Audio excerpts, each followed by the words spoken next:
Hello students. तो previous lecture में मैंने आपको एक क्वेश्चन सोचने के लिए दिया था कि जिस वायर में करंट होता है, ठीक है, वो वायर क्या इलेक्ट्रिकली चार्ज होती है या नहीं। तो देखिए, अगर आप नॉर्मल एक वायर लेते हैं, ठीक है, कोई भी एक मेटल वायर, तो इस मेटल वायर पे क्या कोई एक्स्ट्रा चार्ज होगा? नहीं, ये अभी न्यूट्रल है, क्योंकि इसमें जितने प्रोटॉन्स हैं उतने ही इलेक्ट्रॉन्स भी हैं। अब इसमें करंट आने का मतलब क्या है कि इसमें चार्ज फ्लो कर रहा है। मतलब इसमें देखो, न्यूट्रल का मतलब है कि इसमें जितने प्रोटॉन्स हैं उतने ही इसमें इलेक्ट्रॉन्स भी हैं, ठीक है। प्रोटॉन तो फ्लो करते नहीं हैं, इलेक्ट्रॉन्स फ्लो करते हैं। तो जो इसमें इलेक्ट्रॉन्स हैं अगर वो मूव करने लग जाएंगे तो उनके मोशन को ही हम इलेक्ट्रिक करंट बोलते हैं। तो मतलब इलेक्ट्रिक करंट के लिए मुझे बाहर से एडिशनल चार्ज नहीं लाना पड़ा, ठीक है। तो न्यूट्रल सिस्टम में ही बस जो ऑलरेडी चार्जेस हैं उनके मूवमेंट से ही करंट डेवलप हो जाता है, ठीक है, उसको चार्ज नहीं करना पड़ता। तो current carrying wire is actually electrically neutral, ठीक है। अब नेक्स्ट आते हैं आज के टॉपिक पे, दैट इज कि जब आप पानी के फ्लो की बात करें तो पानी का फ्लो, हमारे पास ये पहला केस है, फर्स्ट केस। यहाँ पर एक हॉरिजॉन्टल ट्यूब रखी गई है। अब मुझे बताओ कि इस हॉरिजॉन्टल ट्यूब में क्या पानी अपने आप फ्लो करेगा? नहीं करेगा, ठीक है ना। सीधी सी ट्यूब में रखा हुआ पानी वहीं रहेगा, स्टैटिक रहेगा, फ्लो नहीं करेगा। पर सेकंड केस में अगर इस हॉरिजॉन्टल ट्यूब के लेफ्ट एंड पे मैं एक पानी का बड़ा सा रिजर्वायर कनेक्ट कर देता हूँ, ठीक है, ये मैंने एक पानी का कंटेनर यहाँ पर रख दिया, इसको कनेक्ट कर दिया है। इसके पानी के प्रेशर की वजह से अब ये पानी मूव करने लगेगा, ठीक है। तो क्या ये जो मूवमेंट है ये किसकी वजह से है? क्योंकि इस एंड पे प्रेशर हाई है, ठीक है, इस एंड पे प्रेशर लो है। तो प्रेशर के डिफरेंस की वजह से पानी का फ्लो स्टार्ट हो गया, ठीक है। तो हम ये बोल सकते हैं कि water flows due to pressure difference, ठीक है। तो प्रेशर का डिफरेंस चाहिए था।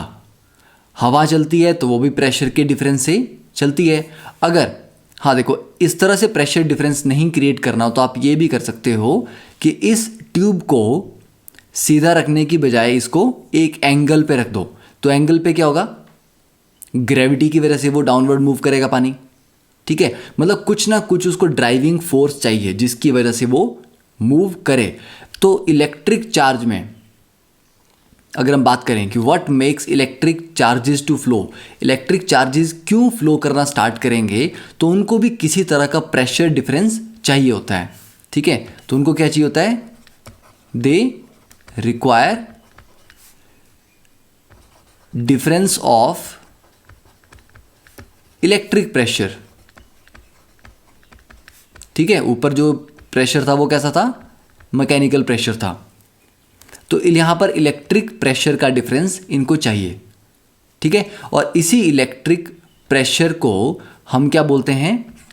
पोटेंशियल डिफरेंस, ठीक है। ये जो इलेक्ट्रिक प्रेशर जो हमने वर्ड यूज़ किया, ये एक्चुअली क्या कहा जाता है? This is called potential difference, ठीक है। तो जहाँ पर भी, मतलब अगर मेरे पास एक वायर है, इस वायर के इस एंड पे हाई पोटेंशियल है, ठीक है, और दूसरे एंड पे इसको ए ले लेते हैं और बी एंड पे लो पोटेंशियल है, तो क्या होगा? हाई टू लो, इसके बीच में क्या हो गया? Potential difference. तो यहाँ से यहाँ तक एक पोटेंशियल डिफरेंस जनरेट हो गया। तो जैसे ही किसी भी कंडक्टर में पोटेंशियल डिफरेंस जनरेट हो जाता है, उसके अंदर जो इलेक्ट्रॉन्स होंगे वो अपने आप मूव करना स्टार्ट करेंगे और उससे करंट डेवलप होगा। करंट हमेशा चलता है हाई पोटेंशियल से लो की तरफ, ठीक है, याद रहेगा कि करंट हमेशा हाई पोटेंशियल से लो की तरफ चलता है। जैसे पानी हमेशा हाई प्रेशर से लो की तरफ चलता है, तो करंट भी हाई से लो की तरफ चलेगा। अगर करंट की डायरेक्शन ए से बी है तो इलेक्ट्रॉन्स के फ्लो की डायरेक्शन क्या होगी यहां पे, बता सकते हैं क्या? इलेक्ट्रॉन्स के फ्लो की डायरेक्शन ऑपोजिट होगी, ठीक है। तो इलेक्ट्रॉन्स इधर मूव कर रहे हैं और करंट इधर मूव कर रहा है, दोनों की डायरेक्शन एक दूसरे से ऑपोजिट होती है, ठीक है। तो इतना पार्ट क्लियर है। अब देखो, अब जब भी हम किसी भी एक सर्किट की बात कर रहे हैं, जैसे कि पहला एग्जांपल जो है, दिस इज द केस 1। यहां पर मैंने एक पानी की ट्यूब लगाई। अब देखो, ये वाला जो पॉइंट है ये हाइट पे है और ये वाला पॉइंट लोअर है हाइट में। तो पानी अगर मैं यहाँ से डालना स्टार्ट करता हूँ तो पानी अपने आप ऊपर से नीचे तो आ जाएगा। मतलब आपकी अगर छत पे टैंकी रखी है पानी की तो वहाँ से पानी ऑटोमेटिकली नीचे आ जाता है। पर इस पानी को वापस ऊपर चढ़ाने के लिए क्या करना पड़ेगा? कुछ वर्क डन करना पड़ेगा ना, आपको मोटर लगानी पड़ती, पंप लगाना पड़ता है, ठीक है। तो अगर मुझे पानी को इस सर्किट में लगातार मूविंग रखना है तो देखो, हाई से लो तो अपने आप आता है। तो हाई को आप मान लो एक तरह से हाई पोटेंशियल, इस पॉइंट को ले लो लो पोटेंशियल, ठीक है। तो हाई पोटेंशियल से लो पोटेंशियल तो वो अपने आप आ जाएगा, पर लो से हाई ले जाने के लिए आपको यहाँ पे पंप लगाना पड़ा था, ठीक है। तो पंप से फिर से पानी ऊपर जाएगा, फिर ऊपर से नीचे अपने आप आ जाएगा, ठीक है। सेम चीज़ एक इलेक्ट्रिक सर्किट में होती है, ठीक है। इलेक्ट्रिक सर्किट में पंप की जगह क्या लगते हैं हम? Battery, okay. तो ये जो बैटरी है ये पंप का ही काम करती है। क्यों? क्योंकि ये वाला जो पार्ट है ये पॉजिटिव होगा और ये छोटी वाली डंडी है इसको नेगेटिव पोलैरिटी हम लिखते हैं, ठीक है। तो positive means high, negative means low. देखो, ये वाला एंड जो है ये हाई पोटेंशियल पे है, ये वाला एंड लो पोटेंशियल पे है। तो हाई से लो तो चार्ज अपने आप मूव करेगा, ठीक है। तो करंट चलेगा सिस्टम में। तो हाई से लो चार्ज अपने आप मूव करता है, पर यहाँ फिर लो से हाई भी तो जंप करवाना पड़ेगा ना। तो ये लो से हाई पे जंप करवाने के लिए, जैसे यहाँ पंप लगाया था, यहाँ पर बैटरी लगाते हैं। तो बैटरी क्या करती है कि पोटेंशियल डिफरेंस क्रिएट करती है और लो पोटेंशियल से हाई पोटेंशियल पे चार्ज को मूव कराने के लिए जो वर्क चाहिए वो करती है, ठीक है। तो आपको थोड़ा थोड़ा क्लियर हो गया होगा कि बैटरी का पर्पस वैसा ही है जैसा कि एक पानी के सर्किट में पंप का काम है, वही यहाँ पर बैटरी का काम है, ठीक है। तो पानी को लो हाइट से, मतलब लोअर पॉइंट से हायर पॉइंट तक ले जाने के लिए पंप चाहिए और चार्ज को लोअर पोटेंशियल से हायर पोटेंशियल पे ले जाने के लिए बैटरी चाहिए, ठीक है। तो इतना पॉइंट क्लियर है। अब देखो, अब इसके अकॉर्डिंग हम इलेक्ट्रिक पोटेंशियल डिफरेंस को डिफाइन करते हैं। तो ये क्या होता है? We define the electric potential difference between 2 points in an electric circuit. कि मान लीजिए ये हमारे पास इलेक्ट्रिक सर्किट है, ठीक है। सर्किट का एक पार्ट है, ये सर्किट नहीं है, सर्किट तो क्लोज होगा, ये उसका एक पार्ट मैंने लिया। उस पार्ट में ये ए है और ये बी है, ओके। अब इन दो पॉइंट्स के बीच, ए और बी के बीच, इलेक्ट्रिक पोटेंशियल डिफरेंस का मतलब क्या है? इट इज़ द, मतलब सर्किट में ऑलरेडी करंट जा रहा है, ठीक है, आई करंट उसमें जा रहा है। तो we define electric potential difference between 2 points in an electric circuit carrying some current as the work done to move a unit charge from one point to the other, ठीक है। मतलब A point से B point तक unit charge को, ठीक है, एक unit charge मतलब एक कूलम्ब चार्ज को मूव कराने में, मतलब चार्ज यहाँ पर ए पे रखा था, उसको बी पे ले जाने के लिए कितना वर्क डन किया वो उसका पोटेंशियल होगा। ठीक है, तो क्लियर है। तो पोटेंशियल मीन्स कि यूनिट चार्ज को एक पॉइंट से दूसरे पॉइंट पे ले जाने के लिए कितना वर्क किया। तो देखिए इसका जो फॉर्मूला है V, पोटेंशियल को V से डिनोट करते हैं, पोटेंशियल डिफरेंस को। ठीक है, तो potential difference is denoted by capital V। तो V is equal to work done per unit charge, तो work done divide by charge that is Q। अब वर्क डन के SI यूनिट्स क्या होते हैं? जूल। चार्ज के क्या होते हैं? कूलम।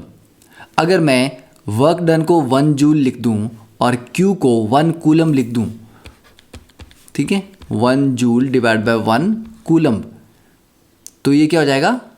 ये बेसिकली 1 वोल्ट पोटेंशियल डिफरेंस है।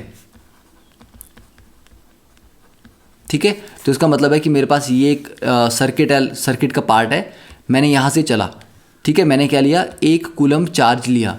उस चार्ज को मैं यहाँ से यहाँ तक ले जाने में ही मेरा 1 जूल वर्क लग गया।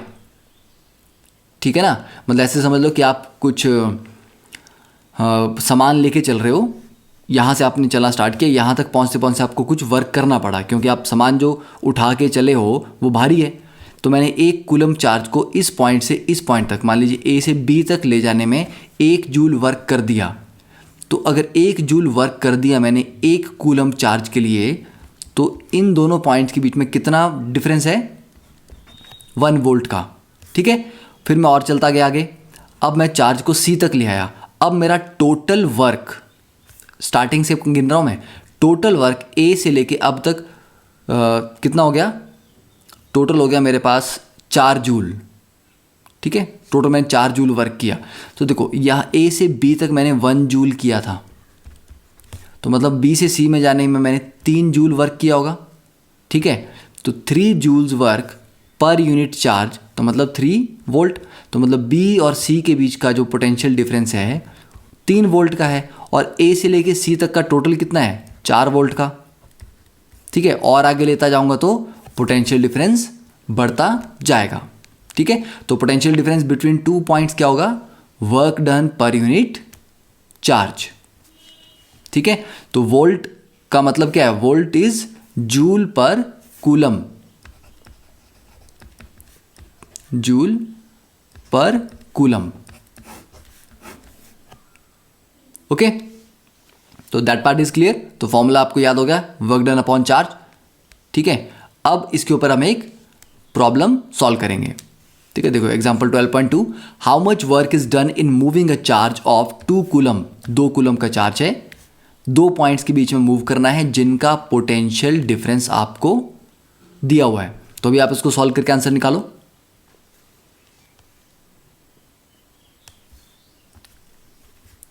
तो कैसे किया? देखिए, potential is equal to work upon charge. Potential कितना दिया है? 12, तो 12 is equal to work divide by 2 coulomb, तो इसलिए वर्क कितना आ जाएगा? 24। अब 24 क्या? वर्क के यूनिट्स क्या होते हैं? जूल।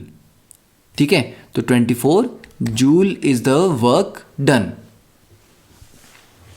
ठीक है, तो ये क्लियर हो गया। तो इसको ऐसे भी समझ सकते हैं हम कि A पॉइंट से B पॉइंट के बीच में अगर 12 वोल्ट का पोटेंशियल डिफरेंस है, इसका मतलब कि 1 यूनिट चार्ज को यहाँ से यहाँ ले जाने में 12 जूल वर्क करना पड़ेगा। तो 2 कूलम के लिए 24, 3 कूलम के लिए 36, 4 कूलम के लिए 48। ठीक है ना, तो ये डायरेक्टली भी आप बता सकते हैं। ठीक है, अब देखते हैं नेक्स्ट 3 छोटे छोटे questions. Name a device that helps to maintain a potential difference across a conductor. ठीक है, कि किसी भी कंडक्टर के अक्रॉस एक पोटेंशियल डिफरेंस किस डिवाइस से हम क्रिएट कर रहे थे? बैटरी से। बैटरी का काम क्या था? एक साइड पॉजिटिव पोलैरिटी मतलब हाई पोटेंशियल, और दूसरी तरफ negative polarity that is low potential generate करना। ठीक है, second is what is meant by saying that the potential difference between 2 points is 1 volt। इसका मतलब ये होता है कि उन 2 पॉइंट्स के बीच 1 कूलम चार्ज को ले जाने के लिए 1 जूल वर्क करना पड़ेगा। ठीक है। Now third is how much energy is given to each coulomb of charge passing through a 6 volt battery. देखो 6 वोल्ट बैटरी के थ्रू अगर एक एक कूलम जा रहा है तो उसको कितना वर्क हम दे रहे हैं, कितनी एनर्जी उसको दे रहे हैं। Work is equal to energy. तो देखो V is equal to work upon charge. Charge कितना है 1 कूलम, तो मतलब V is equal to work. तो मतलब 6 वोल्ट की बैटरी हर कूलम को 6 जूल एनर्जी प्रोवाइड कर रही है। ठीक है, यहाँ से यहाँ जंप करने के लिए 6 जूल की एनर्जी प्रोवाइड कर रही है। तो ये हो गए क्वेश्चंस। अब देख लेते हैं नेक्स्ट इज कि इलेक्ट्रिक सर्किट जब हम बनाते हैं क्लोज सर्किट, उसमें क्या क्या कंपोनेंट्स होते हैं और उन कंपोनेंट्स को किस सिंबल से रिप्रेजेंट किया जाता है। तो देखो फर्स्ट इज इलेक्ट्रिक सेल या बैटरी। तो बैटरी आपको बता दिया मैंने, जो लंबी डंडी होती है that is high polarity positive और छोटा वाला नेगेटिव है। ठीक है, it is high it is low, बस ये याद रखना। ज़रूरी नहीं है एक पॉजिटिव और एक नेगेटिव, तो पोलैरिटी वाली बात हुई। ठीक है, पर मैं बोल दूं कि एक एंड 5 पोटेंशियल पे है और दूसरा एंड 3 के पोटेंशियल पे है, तो ये हायर पोलैरिटी और ये लोअर पोलैरिटी है, तो इनके बीच में भी क्या पोटेंशियल डिफरेंस है, बस डिफरेंस होना चाहिए। सेकंड, अब बैटरी और कॉम्बिनेशन देखो, ये सिंगल बैटरी थी, अब 1 फिर 2 फिर 3, अब मैंने 3 बैटरीज को यहाँ पर सीरीज में लगा दिया है। और ध्यान देखना कि इन तीनों की पोलैरिटीज बराबर हैं, पॉजिटिव फिर नेगेटिव, फिर पॉजिटिव नेगेटिव, पॉजिटिव नेगेटिव। तो देखो अगर ये वाली बैटरी 5 वोल्ट की है, ठीक है, और ऐसी मैं 3 बैटरीज इकट्ठी लगाता हूँ, तो इन तीनों बैटरी का जो रिजल्टेंट होगा वो 15 वोल्ट आएगा। मतलब जब आप बैटरीज को सेम पोलैरिटी में लगाते हो तो वो ऐड हो जाती हैं। ठीक है, पर अगर मैंने एक बैटरी ऐसे लगाई और अगली बैटरी उल्टा लगा दी, और ये मान लो 10 वोल्ट की थी और ये 4 वोल्ट की है, तो ये दोनों क्योंकि ऑपोजिट पोलैरिटी में लगी हैं तो ये एक दूसरे के अगेंस्ट काम करेंगी। तो ये 10 वोल्ट माइनस 4 वोल्ट हो जाएगा, तो नेट क्या बचेगा 6 वोल्ट। और 6 वोल्ट किस डायरेक्शन में, बड़ी बैटरी की डायरेक्शन में। ठीक है, तो आप फिर ये बोल सकते हो कि अब ये 6 वोल्ट की बैटरी की तरह काम कर रहा है। ठीक है, तो बैटरीज को भी हम कॉम्बिनेशन में लगाते हैं, सेम पोलैरिटी रखेंगे तो ऐड होंगे, ऑपोजिट रखेंगे तो सब्ट्रैक्ट। फिर ओपन सर्किट में ये कहीं पर ऐसा दिया हुआ है, इट मीन्स प्लग की है, मतलब की लगाने के लिए यहाँ पर गैप दिया हुआ है कि जब तक की नहीं लगेगी सर्किट यहाँ से ओपन रहेगा, तो करंट नहीं चलेगा। ठीक है, अब यहाँ पर आपने की डाल दी, ठीक है ना, की डाल दी मतलब अब ये यहाँ से यहाँ तक लिंक बन गया और सर्किट क्लोज्ड है, अब इसमें करंट चलेगा। ठीक है, तो ये सिंबल्स आपको याद होने चाहिए। देन अ वायर जॉइंट, कि एक वायर ऐसे आ रही थी, एक वायर यहाँ से लाके आपने जोड़ दी, तो ये वाला जो पॉइंट है ये जॉइंट को बता रहा है। पर ये वाली वायर क्या है कि ये वायर नीचे से जा रही है और ये इसके ऊपर से जा रही है। ठीक है, ये दोनों आपस में टच नहीं कर रहे हैं। जैसे आपने देखा होगा कि एक बिजली के पोल से दूसरे पोल तक वायर जारी होती हैं, एक वायर यहाँ से जा रही है, एक वायर यहाँ से आ रही है, तो ये आपस में टच नहीं कर रही थी, एक दूसरे के ऊपर जा रही होती हैं। तो जब ऊपर से क्रॉस कर रही हैं तो इस तरह से इसको मार्क करते हैं। ठीक है, crossing without joining. Then electric bulb, ये दोनों सिंबल्स हैं। और रेजिस्टर, रेजिस्टर का सिंबल ये है वेरिएबल रेजिस्टेंट और रियोस्टैट, कि जब रेजिस्टेंस को हम बढ़ा भी सकते हैं घटा भी सकते हैं, तो ये साइन बताता है कि दिस इज़ वेरिएबल या रियोस्टैट, इस तरह से। ठीक है, इसका क्या पर्पज़ है, क्या होता है, कैसे होता है, ये सब आप आगे पढ़ोगे, अभी जस्ट सिंबल्स आपको याद करने हैं। और एमीटर कैपिटल ए से डिनोट होता है, एक साइड पॉजिटिव पोलैरिटी, एक साइड नेगेटिव। ये पॉजिटिव कहाँ होगा, जहाँ ये सेल के पॉजिटिव साइड से कनेक्टेड होगा, सेल के नेगेटिव साइड से connected part negative polarity. Volt meter, what is volt meter? Volt meter वो डिवाइस है जो पोटेंशियल डिफरेंस को मेजर करता है एमीटर किसको मेज़र करता था? करंट को, ठीक है। वोल्ट मीटर किसको मेज़र करता है? पोटेंशियल डिफरेंस को, कि दो पॉइंट्स के बीच में अगर पोटेंशियल डिफरेंस है तो उसको मेज़र करने के लिए हम वोल्ट मीटर यूज़ करते हैं। ओके, तो इतना बात क्लियर है सबको? ठीक है, अब मूव करते हैं next, that is Ohm's law. तो ओम्स लॉ क्या है, ये हमें एक क्वेश्चन से समझ आएगा। अब तक मैंने आपको बताया कि अगर किसी वायर में दो पॉइंट्स के बीच में पोटेंशियल डिफरेंस है, ठीक है, ए पॉइंट हाई पोटेंशियल पे है, बी पॉइंट लो पोटेंशियल पे है, तो जैसे ही पोटेंशियल डिफरेंस आएगा उसमें करंट चलना स्टार्ट हो जाएगा, ठीक है, करंट फ्लो। पर मुझे बताओ कि अगर ये ए बी के बीच में पोटेंशियल डिफरेंस को मैं बढ़ा दूं तो करंट पे क्या फ़र्क पड़ता है? अगर पोटेंशियल डिफरेंस को मैं कम कर दूं तब करंट पे क्या फ़र्क पड़ता है? ठीक है, और पड़ता भी ये फ़र्क कि नहीं पड़ता? तो हमें फाइंड आउट करना है कि is there any relation between potential difference and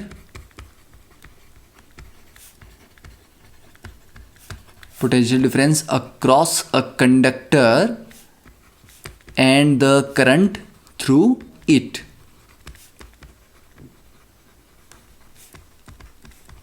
ठीक है, तो ये क्वेश्चन हमारे पास है कि क्या पोटेंशियल डिफरेंस को बढ़ाने या घटाने से उस कंडक्टर के थ्रू जो करंट फ्लो कर रहा है वो चेंज होता है कि नहीं होता है। तो इसको अब हम एक एक्टिविटी से समझेंगे। So this is the activity 12.1 in your NCERT text book. ठीक है, अब देखिए यहां पर सबसे पहले हमने इस तरह का एक सर्किट सेटअप करना है। ठीक है, सर्किट में क्या क्या है, देखिए सबसे पहले एक नाइक्रोम वायर है। ठीक है, नाइक्रोम वायर XY, ठीक है, इसकी लेंथ इन्होंने कहा है कि 0.5 मीटर। तो ये X से Y के बीच में जो नाइक्रोम वायर है ये इसकी लेंथ है 0.5 मीटर। ओके, तो ये रेजिस्टेंस की तरह काम करेगी। और वोल्ट मीटर क्या करता है? वोल्ट मीटर पोटेंशियल डिफरेंस को मेजर करता है। तो इस XY के पैरेलल में लगाना है वोल्ट मीटर। हमेशा याद रखो, क्यों लगता है ये बात बाद में आपको समझ आएगा। वोल्ट मीटर को हमेशा पैरेलल में लगाया जाता है, मतलब मैं X और Y के बीच का पोटेंशियल डिफरेंस अगर मेज़र करना चाहता हूँ तो मैं X और Y के पैरेलल में वोल्ट मीटर अटैच कर दूंगा। ठीक है, तो करंट नॉर्मली यहाँ से जाएगा और इसके पैरेलल में वोल्ट मीटर।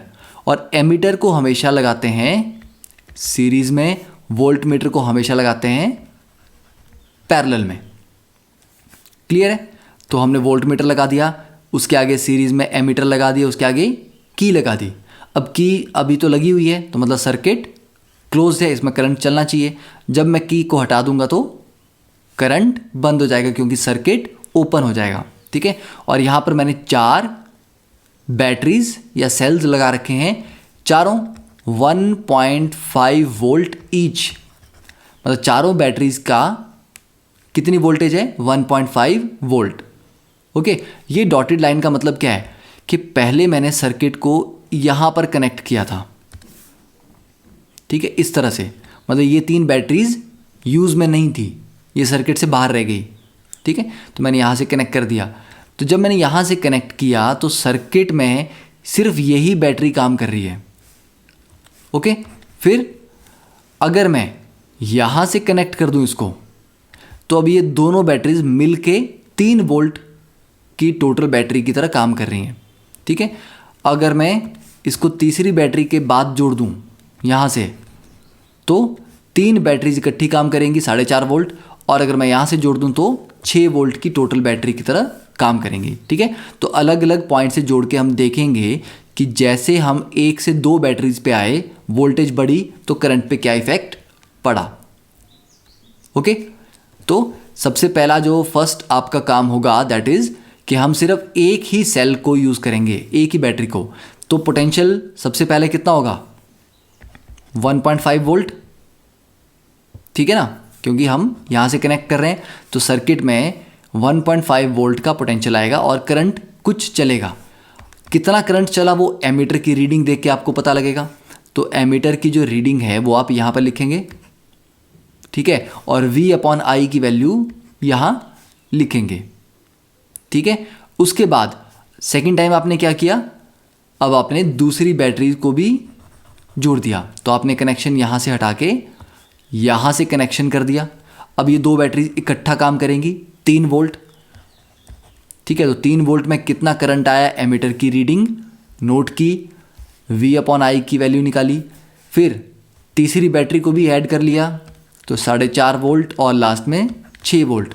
तो चारों रीडिंग्स आप लेके इसको क्या करोगे, प्लॉट करोगे, ठीक है। कहाँ प्लॉट करोगे, इस तरह के ग्राफ में कि जिसमें लेफ्ट साइड होगा पोटेंशियल डिफरेंस कैपिटल V और एक्स एक्सिस की तरफ होगा करंट, ठीक है। तो स्टार्टिंग में हमारा पोटेंशियल डिफरेंस कितना था 1.5, उस पे कितना करंट आया, फिर 3 पे कितना आया, 4.5 पे, 6 पे। तो आप देखोगे कि जो आपके पास जो पॉइंट्स आ रहे हैं उनको जब आप मिलाओगे वो सारे पॉइंट मिला के एक ही स्ट्रेट लाइन पे आएंगे। इसका मतलब क्या हो रहा है कि V/I की जो वैल्यू है वो कैसे आ रही है, कांस्टेंट आ रही है, ठीक है। जब वोल्टेज 1.5 थी तो करंट की एक फिक्स वैल्यू थी, वोल्टेज को मैंने डबल किया तो करंट भी डबल हो गया। तो यहाँ देख सकते हैं हम इस ग्राफ में कि एक पर्टिकुलर वैल्यू के लिए करंट की एक फिक्स वैल्यू है, इस वैल्यू को मैं डबल करूँगा तो करंट की वैल्यू भी डबल हो जाएगी, और करूँगा और तो करंट उतने ही अमाउंट से बढ़ रहा है जितने अमाउंट से मैं वोल्टेज या पोटेंशियल डिफरेंस बढ़ा रहा हूँ, ठीक है। तो इन दोनों की रेशियो हमेशा कांस्टेंट रहती है। अगर वोल्टेज 2 है और करंट मान लो 1 है तो ये रेशियो कितनी आएगी 2। वोल्टेज को मैं डबल करता हूँ, 4 कर देता हूँ तो करंट भी डबल हो जाएगा, करंट 2 हो जाएगा, तो अभी भी रेशियो 2 आई। वोल्टेज को मैं और बढ़ा देता हूँ, मान लो 8 कर देता हूँ, ठीक है, तो करंट यहाँ से बढ़ जाएगा, 4 हो जाएगा, अभी भी रेशियो 2 ही आएगी। अब पॉइंट ये है कि ये जो कांस्टेंट वैल्यू आ रही है, इस कांस्टेंट वैल्यू को हम कैसे डिफाइन करेंगे। तो हम तो ये लिख सकते हैं ना कि V = ये जो कांस्टेंट वैल्यू है मल्टीप्लाई बाय करंट, कुछ इस तरह का रिलेशन बनेगा, ठीक है। या आप बोल सकते हो कि V is directly proportion to current, कि V को डबल किया तो I भी, करंट की वैल्यू भी डबल हो गई। तो प्रोपोर्शनैलिटी का जो साइन है ये हटाने के बाद ये जो कांस्टेंट आया, इस कांस्टेंट को कहा गया था R। तो इक्वेशन बनी V = I × R। R क्या है, प्रोपोर्शनैलिटी कांस्टेंट, और इस कांस्टेंट को क्या नाम दिया, रेजिस्टेंस, ठीक है। कौन सा रेजिस्टेंस, जिस पॉइंट, किस पॉइंट के बीच का आप पोटेंशियल निकाल रहे हो, एक्स और वाई के बीच में ना। तो एक्स और वाई के बीच में जब आप पोटेंशियल मेजर कर रहे हो तो इसके थ्रू कितना करंट फ्लो किया, आई करंट फ्लो किया, पोटेंशियल कितना था V, और एक्स और वाई के बीच का रेजिस्टेंस था R। तो R उन दो पॉइंट्स के बीच का रेजिस्टेंस है जिनके बीच की आप वोल्टेज कैलकुलेट कर रहे हो, ठीक है। तो फॉर्मूला हमारे पास एक यहां पर आ गया कि V = IR, ओके। और ये किसने किया था, ये पूरा का पूरा जो काम था एक्सपेरिमेंट, ये 1827 में एक जर्मन फिजिसिस्ट जॉर्ज साइमन ओम, ठीक है। इसीलिए इसको क्या बोलते हैं, ओम्स लॉ, ठीक है। तो this is called Ohm's law because उन्होंने ये डिस्कवर किया था कि V is directly proportional to current, और जो प्रोपोर्शनलिटी कांस्टेंट है दैट इज रेजिस्टेंस। अब ये जो R है रेजिस्टेंस, इसकी क्या क्या प्रॉपर्टीज होती हैं वो हम देखेंगे। तो अब देखो R के बारे में बात करते हैं, रेजिस्टेंस। तो अभी हमने देखा कि उसी नाइक्रोम वायर के लिए हमने वोल्टेज चेंज की, करंट चेंज हुआ, R तो चेंज नहीं हुआ ना। तो मतलब R is a constant for a given metallic wire, मतलब एक पर्टिकुलर वायर की, देखो ना हमने वायर की लेंथ चेंज की ना उसकी थिकनेस, मतलब उसी फिक्स्ड वायर के लिए जो R की वैल्यू है वो कांस्टेंट है, ठीक है, जब तक आप टेम्परेचर को भी चेंज नहीं करते, ठीक है, और उसकी लेंथ विड्थ को भी चेंज नहीं करते। तो R is called its resistance, किसका? नाइक्रोम वायर का, इस पर्टिकुलर केस में, ठीक है, क्योंकि उसी के लिए हम ये एक्टिविटी सॉल्व कर रहे थे।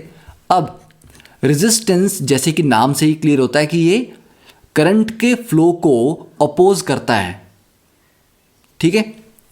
क्यों? क्योंकि जब आप V = IR लिखोगे, रेजिस्टेंस की एक फिक्स वैल्यू है, ठीक है, तो एक पर्टिकुलर वोल्टेज अप्लाई करने पे एक पर्टिकुलर करंट आता है। मान लो वोल्टेज मैंने फिक्स कर दी 10 पे, ठीक है, तो 10 = I × R। अगर R की वैल्यू बड़ी हो जाएगी, रेजिस्टेंस बढ़ जाएगा, तो करंट को तो कम होना पड़ेगा ना, ठीक है। तो मान लो करंट 5 था, रेजिस्टेंस 2 था, अगर रेजिस्टेंस 5 हो जाए तो करंट को तो 2 होना पड़ेगा, क्योंकि इन दोनों का प्रोडक्ट 10 ही आना चाहिए।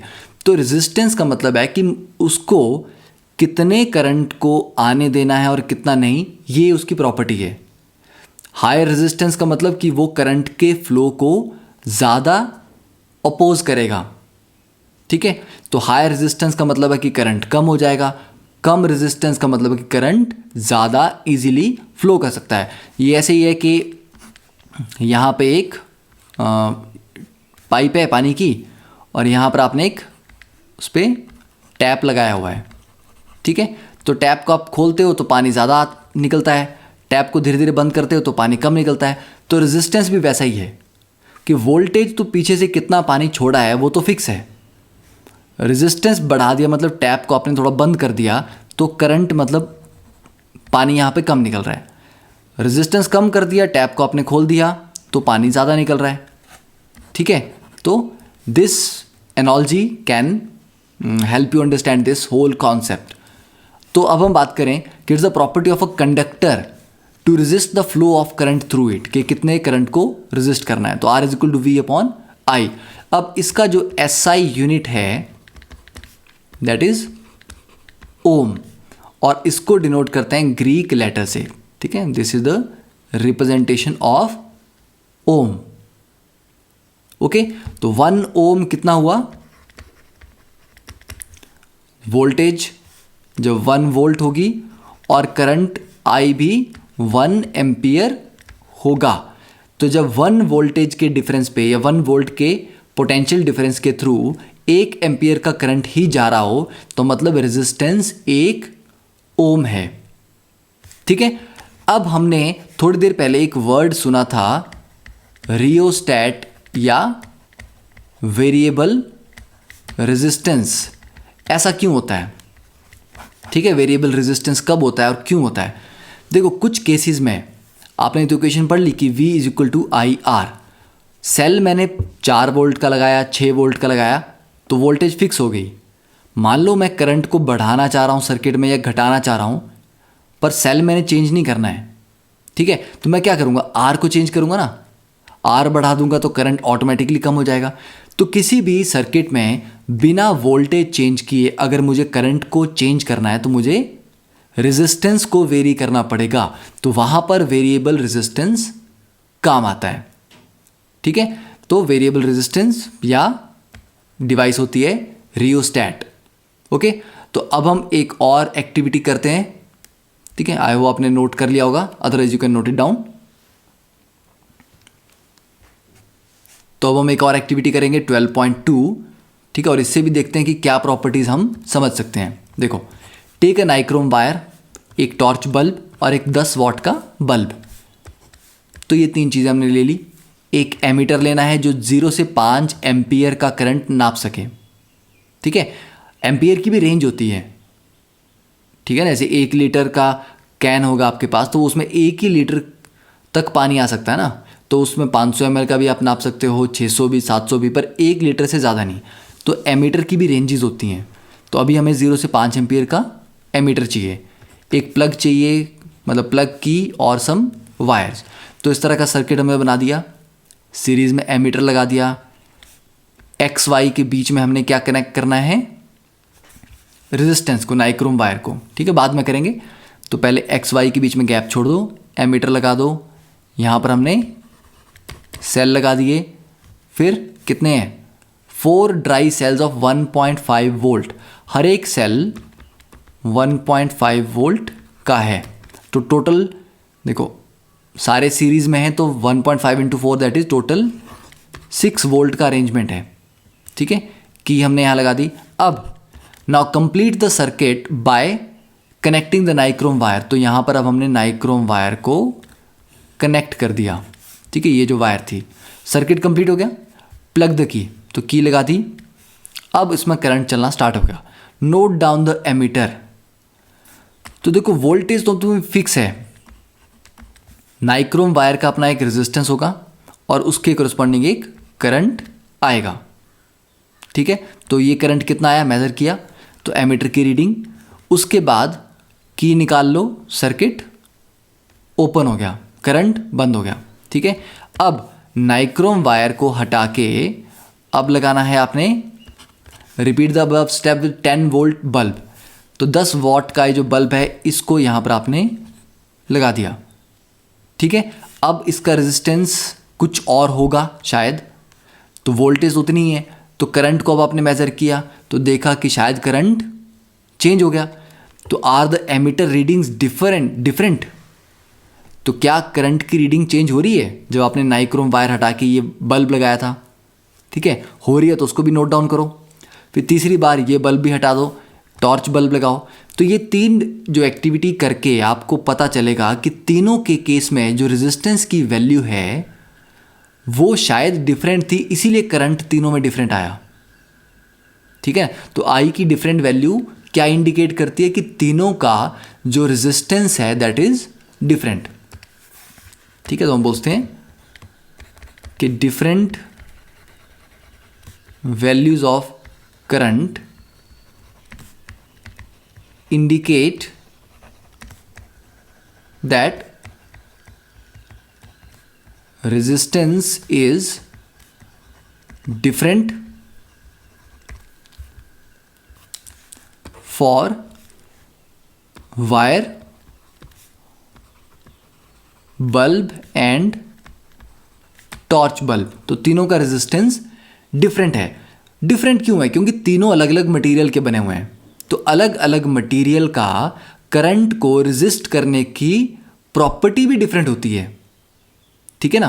अगर आप स्टील के वायर लोगे उसका रेजिस्टेंस कुछ और होगा, नाइक्रोम का कुछ और होगा, कॉपर का कुछ और होगा, सिल्वर का कुछ और होगा। तो different different materials have different resistance values, ठीक है। तो मतलब जब एक कंडक्टर में, मान लो ये वायर है, किसी की भी वायर हो सकती है, इसमें जब इलेक्ट्रॉन्स मूव कर रहे हैं तो इनकी मूवमेंट को रेजिस्टेंस मिलता है। किससे मिलता है, एटम जो है ना वो इलेक्ट्रॉन्स को अट्रैक्ट तो कर रहे हैं, अगर ज़्यादा स्ट्रांगली करेंगे तो इलेक्ट्रॉन्स अच्छे से मूव नहीं कर पाएगा, कम स्ट्रांगली करेंगे तो इलेक्ट्रॉन्स फ्री घूमता रहेगा। तो कौन सा मटेरियल कितनी अट्रैक्शन देता है अपने इलेक्ट्रॉन्स को, उसके बेस पे उनका मोशन कितना इजी है या कितना डिफिकल्ट है वो डिफाइन होगा। तो उसी के बेस पे रेजिस्टेंस डिफाइन होता है। तो 3 वर्ड्स हम अगर हम नॉर्मल देखें, कंडक्टर, रेजिस्टर और इंसुलेटर, इन तीनों में डिफरेंस क्या है। कंडक्टर का मतलब नहीं कि रेजिस्टेंस नहीं है, कंडक्टर का मतलब कि वो कंडक्ट कर रहा है, वो करंट को आने दे रहा है। तो स्टील की वायर है या कोई भी मेटल वायर है जिसका रेजिस्टेंस कम हो, ठीक है, कंडक्टर का मतलब है लो रेजिस्टेंस, रेजिस्ट तो करेगा पर फिर भी आने देगा, उसको बोलते हैं कंडक्टर।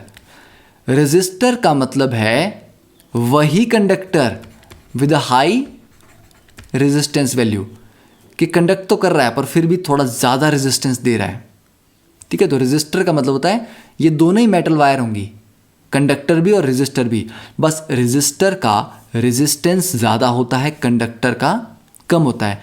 इंसुलेटर का होता है वेरी हाई, ठीक है, जैसे वुड है, इतना ज़्यादा रेजिस्टेंस है कि आने नहीं देना, करंट को बिल्कुल भी नहीं आने देना।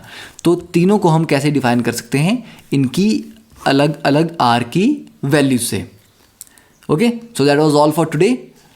नेक्स्ट लेक्चर में वी विल डिस्कस कि किन फैक्टर्स पे रेजिस्टेंस डिपेंड करता है, कि अगर हम उस वायर की लेंथ बढ़ा दें, थिकनेस बढ़ा दें, टेम्परेचर चेंज कर दें तो रेजिस्टेंस पे क्या इफेक्ट पड़ेगा। Okay, thank you, have a nice day.